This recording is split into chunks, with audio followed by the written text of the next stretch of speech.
My name's Maggie Sheddan. I work with the Scottish Seabird Centre and I guide on the Bass Rock and take people to visit the island. For the first-time visitor, it's magnificent. It is wonderful. It bombards all the senses when you come here, usually with the noise, the sound, the smell. It's a full experience. It has such a long history. Many people don't realise it was a prison, it was a fortress, it has religious connections. I'm in a very unique position. This is the largest northern gannetry in the world, and I've seen it grow. I think there's not a day go by I don't realise how special this is to land here. But I do have lots of chores I have to do. I've got the steps I tend to scrub them and sweep the path as well when I'm going down. We're needing a new handrail put up. Then biosecurity, I've got to go and check the monitoring boxes to make sure that there's no rats that can be brought in by boats, and that would be devastating for a colony like this. So we just check them every so often when we're out. And it's nicely intact, there's no nibbles on it, which hopefully means we don't have rats. And if I can today, look for some of the study birds, but many of them are sitting on eggs now. You'll really only see this coloured ring when you stand up, so it's a bit of a challenge. So yeah, there's always work to do.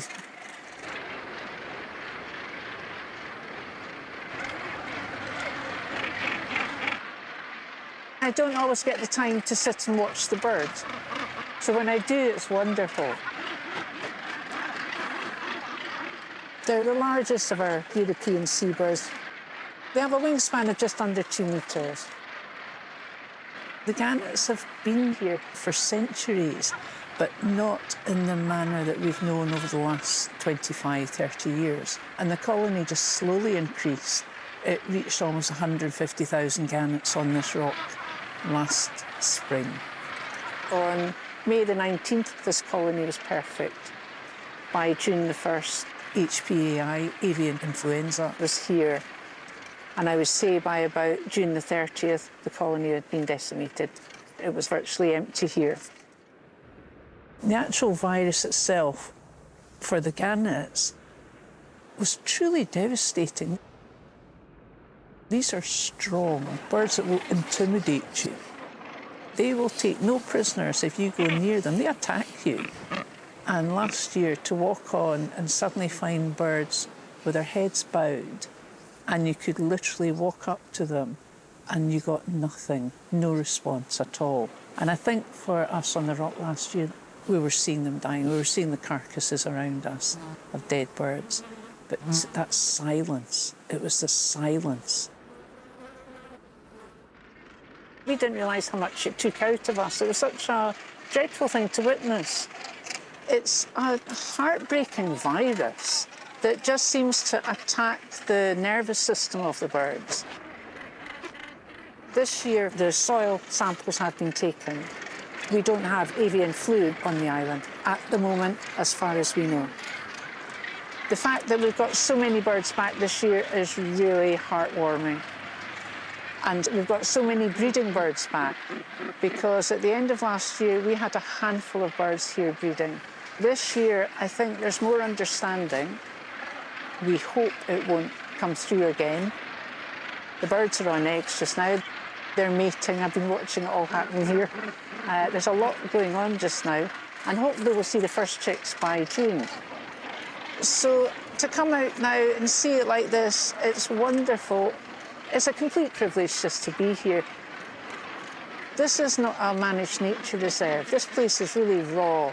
It's hardcore, and it's up to us to really protect it as well and understand it. Even from last week, I'm seeing more birds have come back in. So it's positive. We've got to be positive and hopeful.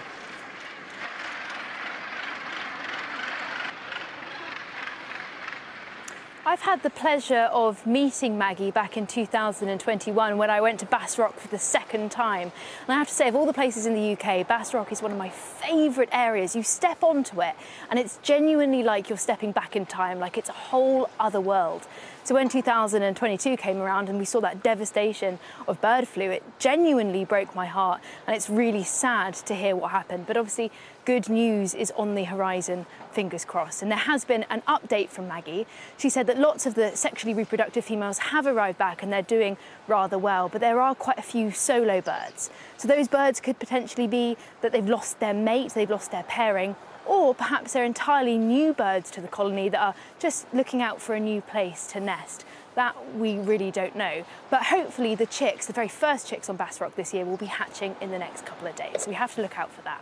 Some really good news, but researchers looking at the gannets in Bass Rock have found a really interesting connection with bird flu and their eye colour. Now, we sent out our team to film this, and we got some really interesting shots. So Dr. Jude Lane and her team are in the process of publishing this paper. And if you look really closely at the gannet's eyes, they typically have blue eyes, but here they are turning black. And we really don't know why.